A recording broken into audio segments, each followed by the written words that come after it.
Okay, we're going for round 2.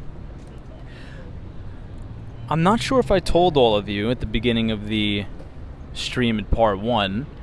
We have been having some technical difficulties with the streaming software. It's been crashing a lot.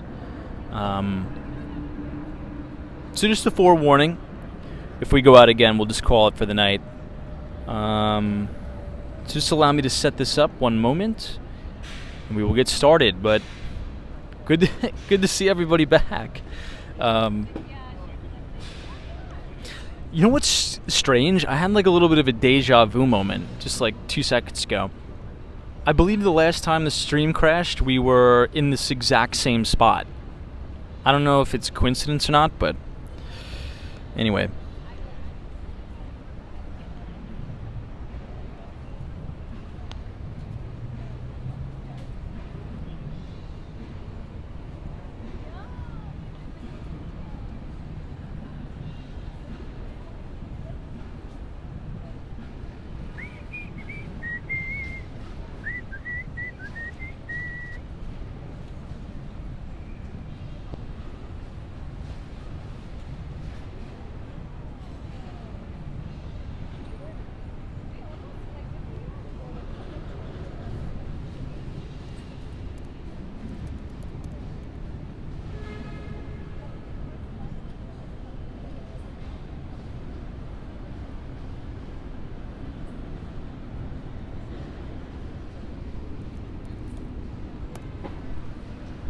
Okay, let us get started again.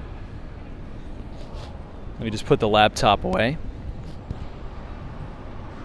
So we're back for round 2. We are in the gorgeous Bryant Park, which I think is now closed, so we will vacate the premise.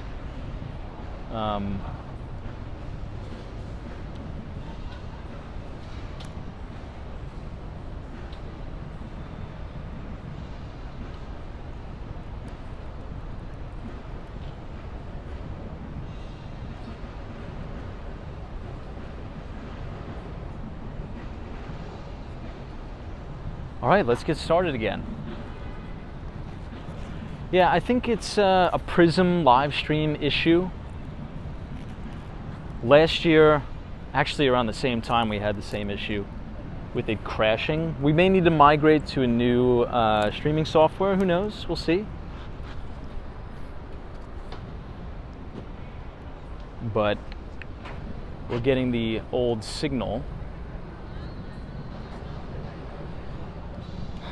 Mr. Hunt says, Tom, what is your thoughts on the potential strike in the auto industry?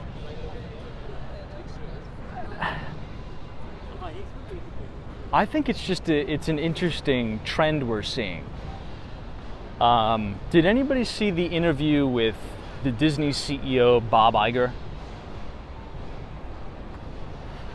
When he was asked about all of the strikes with the, the Screen Actors Guild and all that, I don't know if it's just more televised now, but it seems as if there's this big push in the United States for unionization efforts. And this happens pretty much every cycle.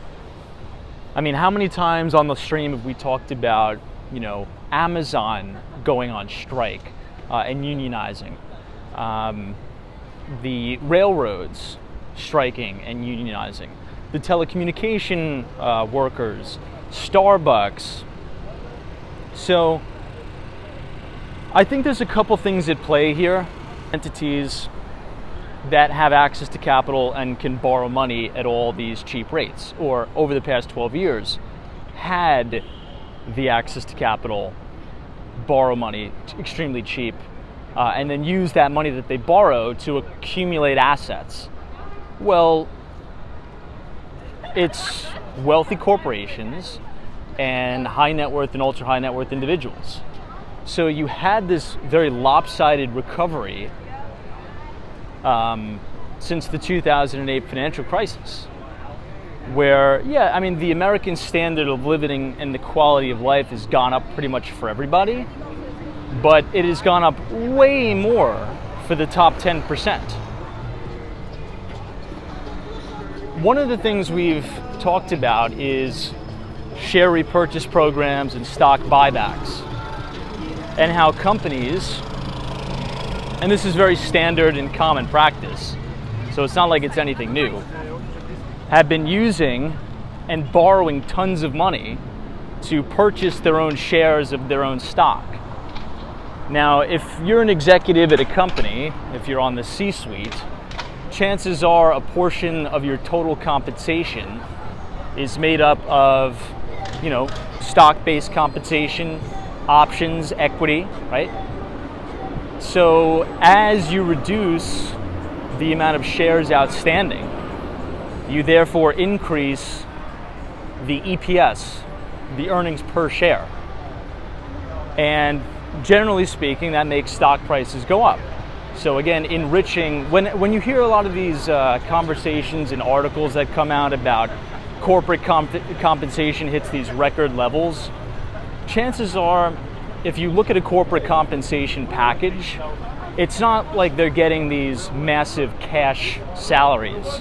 Some of them are, right? Some of them are getting these pretty massive cash salaries, but I would say a vast majority of it is made up in stock-based compensation through options and the like.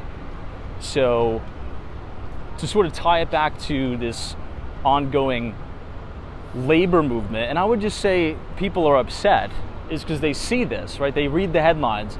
Hey, Jamie Dimon is, made $100 million. The CEO of Disney is making $25 million. All these big executives are making, hundreds of millions of dollars. And then the workers are like, I'm not making anywhere close to that. Right now, I don't want to go into the weeds about the debate and, what side of the political aisle you're on. But just speaking of human psychology, if you see it over and over and over again, and you ask yourself, well, how come I can't get ahead? How come I'm not benefiting as much as all of these big 10%ers or 1%ers out there? Well, I think the byproduct is these labor movements. I don't know. Any thoughts on that? That's my take. I'm actually more interested in what you guys think. Do you think that's a fair assessment? I don't know. This is the corner of East 42nd Street and Madison Avenue. We are right across the street from one of the most, I would say, iconic newer buildings in Manhattan. This is One Vanderbilt. Now, at the top of One Vanderbilt, you have, I would say, maybe it's probably definitely in the top 5 observation decks in the city. I've actually never been. Many of you in the chat have been. And you have great views of the Chrysler Building as well. Amazing Art Deco, which we all know and love.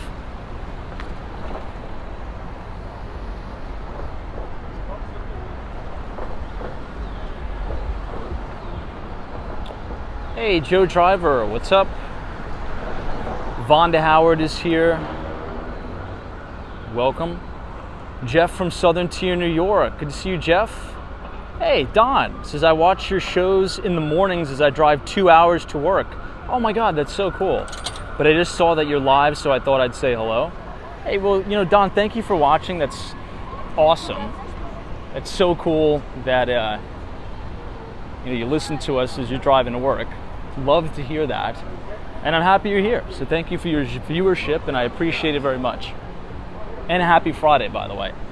Hopefully you had a good summer, and I wish you a very restful weekend. So, hey, Robert Parker says, hey, Tom, you going home via the Grand Central now? No, I'm not gonna go home just yet. But you are right.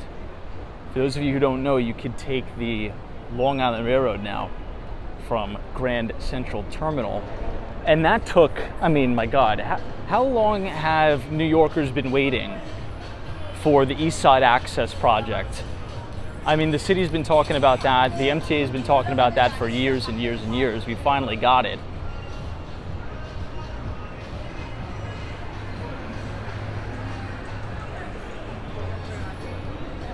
But this is my favorite shot. All of the cabs lined up outside Grand Central. And you can see Pershing Square. Joel PM's rising tides lifts all boats, but the view from a super yacht is better. Michael Joseph says you should stream from the top of the Empire State Building. Maybe one day. I haven't been up to the Empire State Building since I was a kid. I don't even know how much. Nicholas says, can we talk about merchant cash advance? I mean, what do you want to talk? What do you want to talk about? I don't know what are you referring to? Please feel free to type it in the chat. What do you think about it? What should we know about it? What's going on with it? Nicholas says, do you think merchant cash advance is the new Wall Street? What are the pros and cons from a merchant standpoint? Are you talking about like fintech companies? I don't know. I mean, what do you think?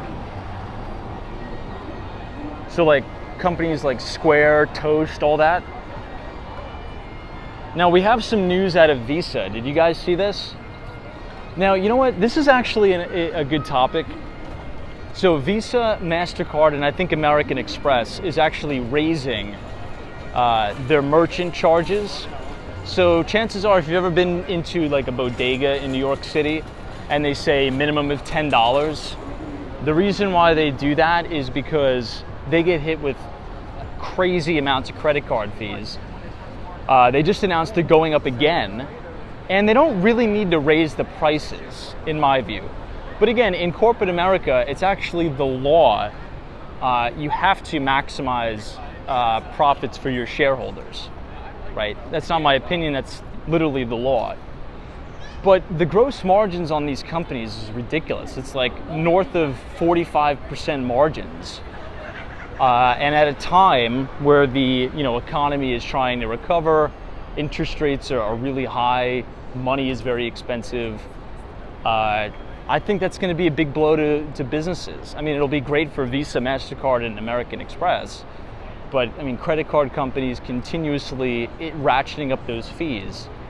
I don't know. I think that's a little bit of a greed move there, in my view, in my opinion. I think that was a little bit of a greed move. We've made it to Grand Central Terminal. A-Scan, yes, is yeah, like things aren't expensive enough. I feel bad for the smaller merchants.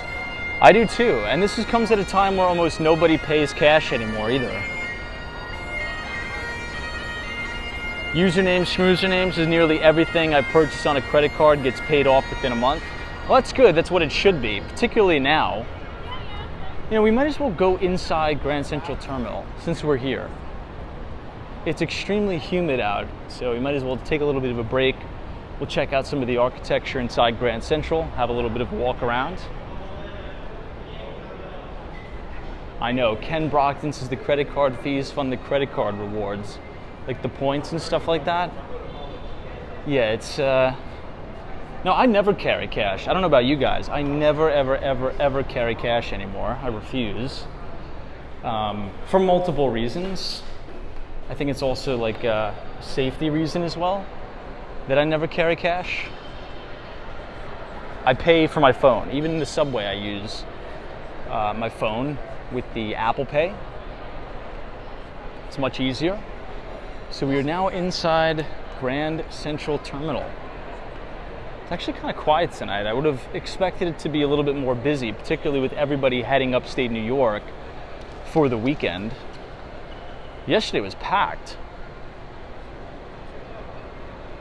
Marciam says, rarely do I pay in cash anymore. Yeah, I almost never, ever, ever, pretty much 0 times I use cash, which is actually a little bit of a bummer because I can't really go to some of the really good restaurants in Chinatown anymore because I don't have cash, and I refuse to take it out.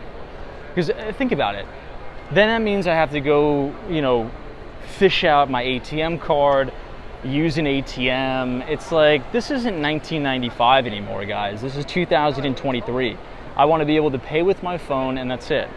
And things are changing that way. And I think it's gonna, I really do believe within my lifetime, right? I'm 28 years old now. I think when I'm 80 years old, I don't think we'll be using any cash as a medium of exchange. I think everything will be digital. And I believe that my kids will be looking at me like I'm crazy to say, you know what, when I was 10 years old, we used to carry around these little pieces of paper and trade them for goods and services. And the kids are gonna look at me like I'm crazy. I really do believe that. And it's happening. It's already slowly happening. Hey, RB is here. It says, what's up? It says card costs have to work with increasing cost of money. Yeah, my Radeon says the chip will be in your brain. Justin S says, you see there was a flaw. Arthur says, does Tom believe in digital wallet? Banks offer it. Digital wallet? I don't know. I don't think I've heard of that. I just put my credit card on my Apple Pay, and then I rip up the credit card. The LT Prods says, any thoughts on the likely ARM IPO next week? I'm actually a little bit excited about that because I had the opportunity once to almost work for that company. Now, for those of you who don't know, it's actually a British company that was heavily funded by a Japanese conglomerate called SoftBank. And SoftBank is Masayoshi Son's company. I'm sure you've all heard of the Vision Fund, Vision Fund 1, Vision Fund 2. Now, Masa's a great investor, but he's wild. He's crazy. And I love him for that. But he's taken a lot of bad bets, particularly WeWork. Now, the Vision Fund also made a huge investment into Sprint. I'm sure all of you are familiar with that telecommunications company, Sprint. SoftBank bought a huge position in the company, and when there was the merger with T-Mobile, a lot of executives did really well. Now, I kind of explain that merger like an acquisition, because T-Mobile was clearly in the more, I would say, financially stable position than Sprint. But the merger was fantastic for T-Mobile because they acquired so much mid-band spectrum from Sprint, which just so happens to be the perfect use for 5G, right? It provides very, very low latency, high throughput. And from that acquisition of Sprint, they got a lot of it, right? Because what's killing Verizon and AT&T right now is they have to consistently go to spectrum auctions and spend billions of dollars on spectrum. Not a lot of people know that, but they're called spectrum auctions. But yeah, the ARM IPO, am I going to participate? No. But I believe the future is semiconductors, the future of everything is chips. I think that's going to power the entire world. I don't know, what are your thoughts on it? Any specific thoughts on it?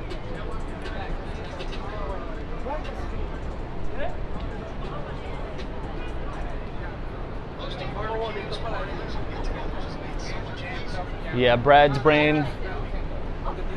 So I definitely understand it, right? Like the cashless society argument, you could have government could have total control, this and that, but the way I think about it is this. They already do have total control now if they really wanted to. Trust me. If the government wanted to shut down all your credit cards, access all of your bank accounts, they already have the capability to do that today. Like without even, it would take them less than 2 seconds. So the question therein lies, do we think we are going to morph into a dystopian society? I don't think so. I don't think so. I tend to be very optimistic. But my sort of rebuttal to the people who are a little bit abrasive to, cashless payments, because the government could control what you spend and, maybe shut down your bank account. They could already do that now. This is Guggenheim, by the way.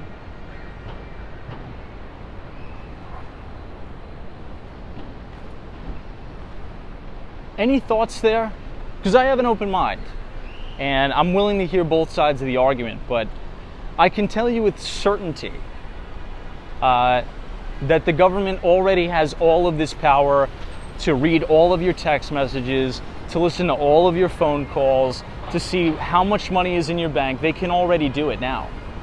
So, hey, Chinook wins. Tom, I stand corrected on my previous comment. Globally, it takes only 1 million to get into the 1%. I was actually going to guess less. That's actually an interesting statistic there. Chinook wins. Is that true? So it's if you have $1 million net worth, you're in the 1% globally. I was going to guess 250,000 because, wow, this is a really good shot of the Chrysler Building. Look at that. That is such a unique shot because you have the Grand Central Station, at least the side of it, and then right above Grand Central, you have the Chrysler. And then all the way up, you have One Vanderbilt. But here's the reason why I guessed so low. Here's the reason why I guessed $250,000 to technically be in the 1% in the world. I guess that's obviously incorrect. It's $1 million. But people who live particularly in the Western world, think US and Canada specifically, you really don't understand the high quality of life we have. And I sort of think back to that old saying, you don't really know how good you have it until you don't have it anymore. If you go to some of these other countries that are so poverty stricken, people are living on less than $1 a day. Right now, in 2023, in many countries across the world, there's people living on less than $1 a day. They're walking a quarter mile in the morning just to get water. That's a reality. And many Americans, and I would say many people in the Western world, tend to be a little bit oblivious to that. And I think we're spoiled, right? Out of sight, out of mind. We're in the United States. For example, like me, I'm in New York City. I wake up, you go out to, spend $5 on a coffee with a client, and you're oblivious. So that's sort of why I guess so low. And that's what always, I'm so glad you brought up that topic, because I think it's important for everybody to really understand how much opportunity there is in America, right? And how important it is to really just very bluntly be thankful for what we have in the United States. We have freedom to travel where we want. We have freedom to pursue whatever we want. And there's opportunity here. And if you were born in the United States, like I was, I didn't do anything. I didn't do any work to be able to have that privilege. I just hit the lottery, right? I wasn't talented. I wasn't smart. There was nothing special about me. I just hit the lottery, right? And there's a lot of people, billions and billions and billions of people across the world that didn't get that lucky to be born in the United States or Canada or some Western country where you essentially have everything handed to you. So I think that's a great comment. I appreciate you saying that. Hey, Ukrainian Royal, thank you so much for your $5 donation. Appreciate you very much. This is Tom. My mom and brothers live in eastern Ukraine, and sometimes I have the nerve to say that I am having a bad day. That is a fantastic comment. It's all about perspective, right? I mean, and by the way, before I go on, I'm wishing your family the best over there. I really do mean that. Hopefully they'll stay safe and protected. And so I want to say that first before I go on. So, you know, I hope they're going to be safe and everything's fine. But that's a fantastic point, right? Some people right now are living in war-torn countries. I mean, just look what's going on in Afghanistan now. You know, women aren't even allowed to go to school. It like blows my mind, right? Like just to have the luxury, and I'm not going to do a big rant and rave about the United States. I know you guys hate that, but the luxuries we have, we just take them for granted. Like, that's just mind-blowing to me. Like, it's a luxury that women could get educated and go to school. That's like sickness. Anyway. All right, we are coming up on 270 Park. I didn't even mean to come up this way tonight, but I'm so glad I did, because I promised you guys I would show you this new development, 270 Park Avenue, which is actually going to be Jamie Dimon and JP Morgan Chase's brand new Class A office tower. So we'll wait for the light, and then we'll check out the construction site at 270 Park. Hey, Drewskis. Lots of people talk about privilege in the U.S. as if them living in the U.S. isn't the biggest privilege one can have. It is. And I don't think a lot of people realize that. And when you have it too good, you find things to complain about. Even me, I'm guilty of it sometimes, right? You know, if I have a stressful day, I'm like, oh my gosh, why me? Why is this happening to me? Why did this deal go through? Or why did this deal fall through? It's like, dude, you're going to be fine. You have a roof over your head. You have money in the bank. You're good. You're living in the United States. Just keep getting after it every day and you'll be fine. Hey, Fun Feeds, what's up? Good to see you. Thanks so much for joining us.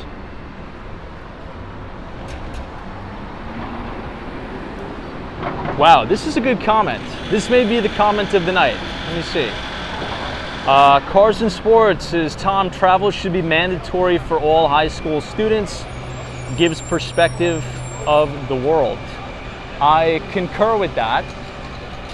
And I'll tell you the reason why I concur with that. Because I am not very well traveled. I'm not. I really never leave New York. I've really never left New York. The state of New York, I should say. Particularly for American students.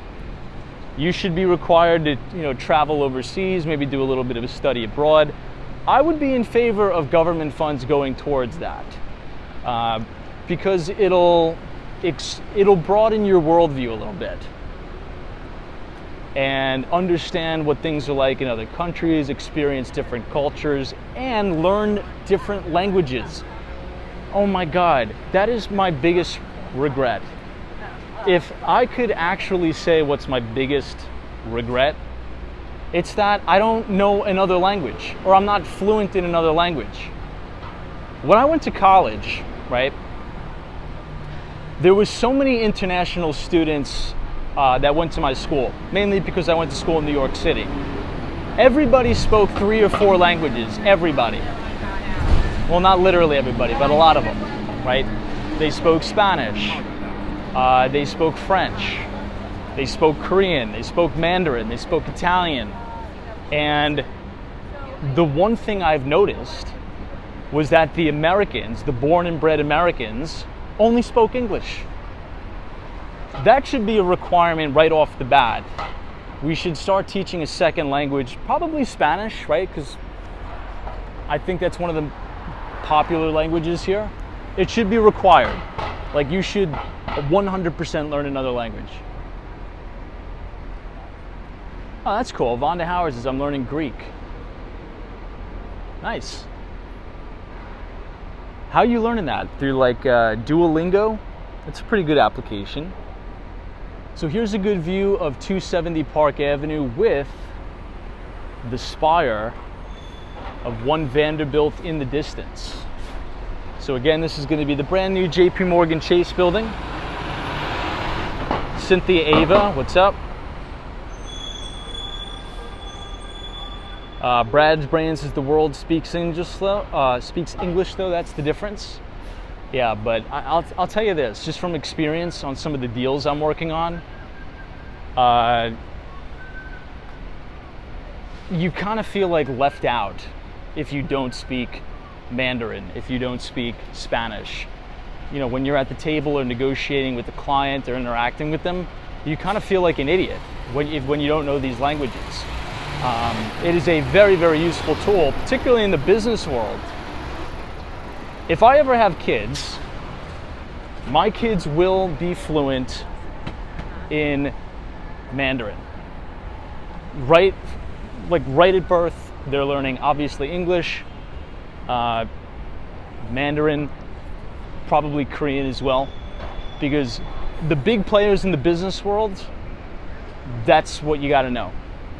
Like, full stop, that's a requirement. Oh yeah, Robert Parker, that's true. You're right. I got to get back to Toronto. I like Canada. So this is 432 Park Avenue. This is one of the most luxurious buildings in all of New York City. Hey, Ukrainian Royal, this is Tom. I kind of don't like 270 Park Avenue. What do you think about it? Sorry for the topic change, just wondering. No, not at all. We don't, anything goes on the stream. It's Friday night, we're walking around, we're having a good time. I kind of like it. Here's a better angle of it. I'll tell you why I like it, Ukrainian Royal. Because notice the difference in the base of the building to everything else on the block. You have these, like, it's sort of vaulted, right? So it gives more space for the sidewalk. It feels a little bit more open and airy, and it's not just one big rectangle extending down to the street. And the reason why they did that is because there's going to be outdoor dining, there's going to be like a little bit of a park, an outdoor space for the employees to kind of hang out. So that aspect of the design I actually really like. I like that.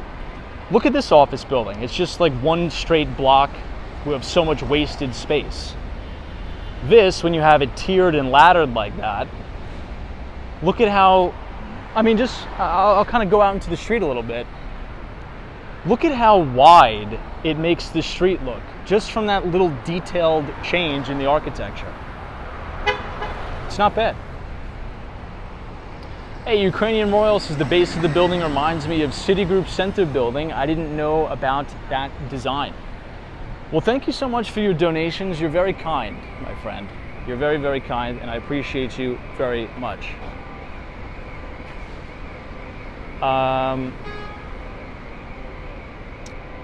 Someone says you just have to feel active in learning. People respect that more than someone who appears to know it all. Good comment. Joel PM says so much easier to learn a second language, yeah, when you're very young. That I agree, because I'm trying to learn a second and third language, and it's difficult. And guess what? When you're older, you have a million different things to worry about. You have work, you have family stuff, so you don't really have time to do it. But when you're a kindergartner, you can focus all of your energy into, learning a different language and just absorbing it automatically. It's difficult to do when you're older.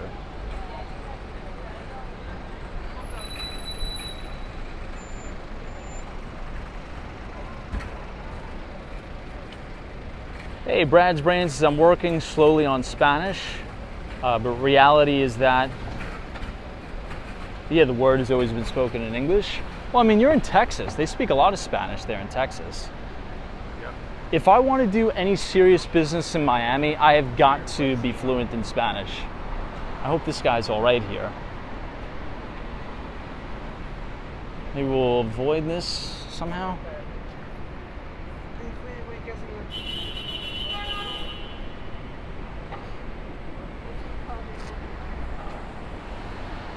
Excuse me?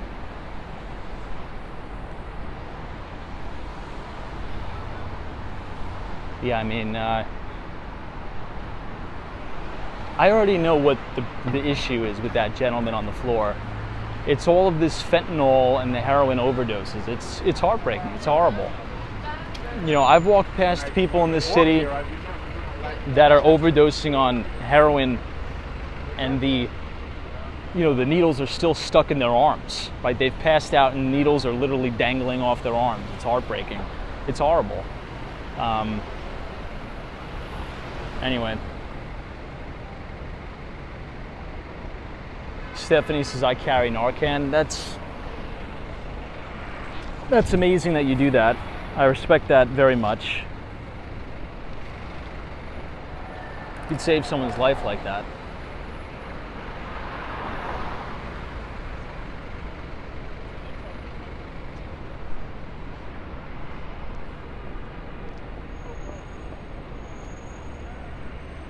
Let's take a little bit of a detour to St. Patrick's Cathedral. But if you are all enjoying the live stream tonight, part 2, feel free to leave a like on the video and click the subscribe button if you're new. We usually start these live streams around 8:30 p.m. and we'd love to have you join us. This is the St. Patrick's Cathedral gift shop.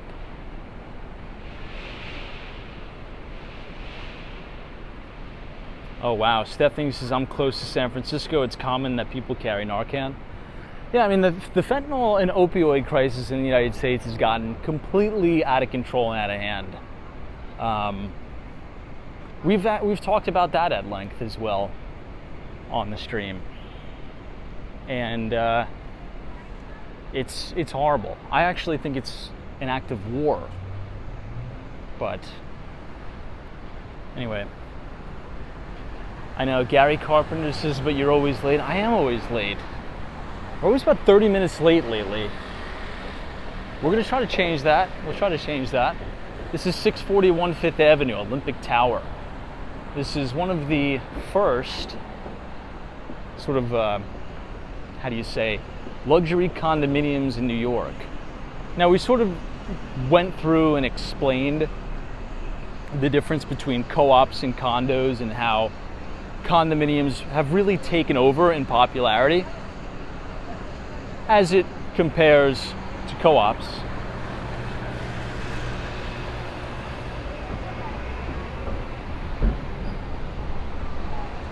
Hey, this is the spire of St. Patrick's Cathedral.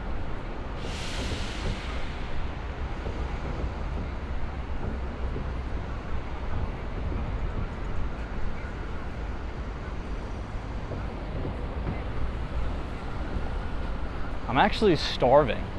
I wonder what I should eat for dinner tonight. Off topic, I know, but hey, Sherry Rodriguez says, Tom, I had no idea St. Patrick's Cathedral had a gift shop. I've been there several times. I didn't know.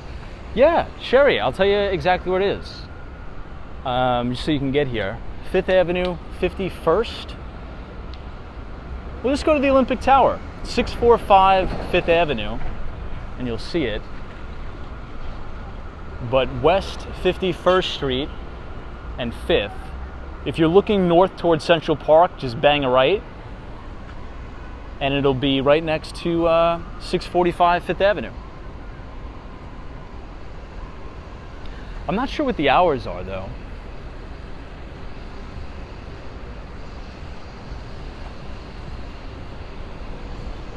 I'll show you all the main door of St. Patrick's right here.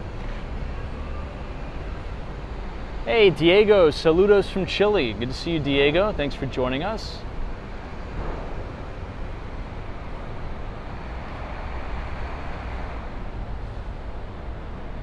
That's an awesome shot of St. Patrick's.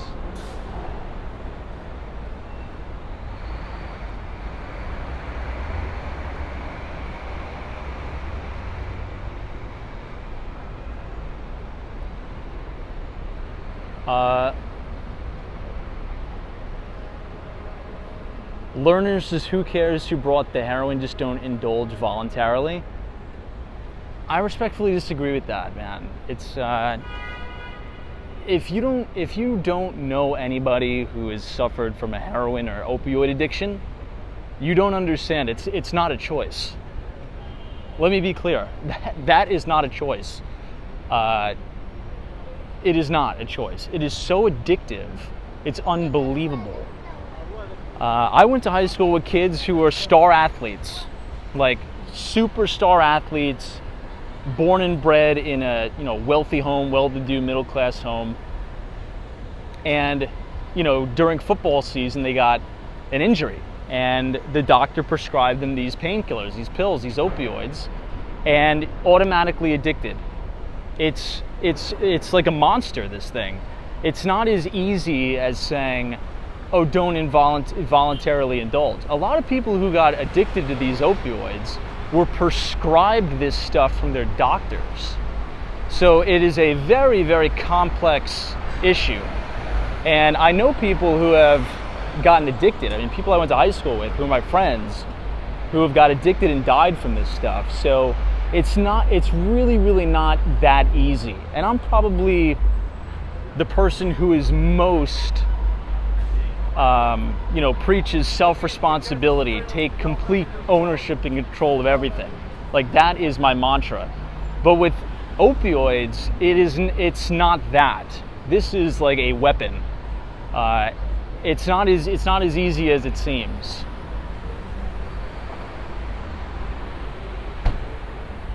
Okay, this actually was Saks Fifth Avenue. They took down all the American flags. Maybe they're getting ready for the holidays.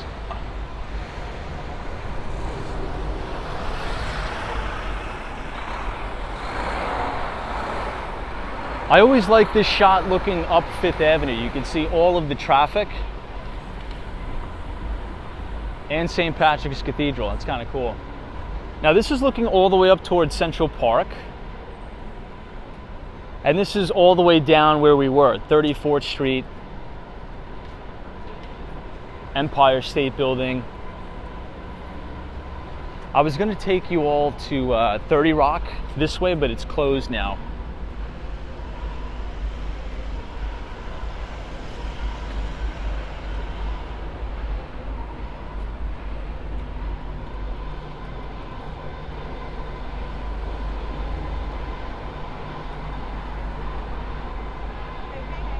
Somebody says, what helps to stay motivated and productive during the day? I think just having a relentless optimism and always doing something, and being around other people who are positive and who are winners. I truly believe in that saying that you are the product of the 5 people you hang around. So if you're hanging around, derelicts and, scumbags all day, that's probably what you're going to be. So I would get around people who are relentlessly optimistic, have a focus on education and building a talent stack, continuously learning, continuously doing bigger and bigger deals every single year, and get around those people and don't leave their side, and build an incredible network of people who have the same values as you. And it's easier said than done. Oh, it actually is open. The gate was open. Let's walk down. It's easier said than done, but you got to do it. And if that means moving somewhere, leaving your hometown, if that means moving to a new city or even moving to a new country, you've got to do it. Because, misery loves company, and if you're around people who are miserable, they will make you miserable as well.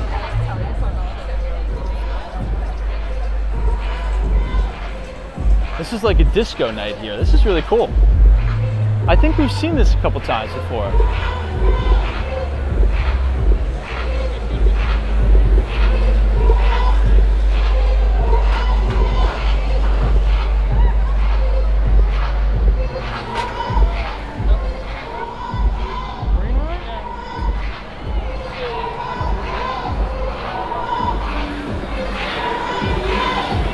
Oh, it's packed.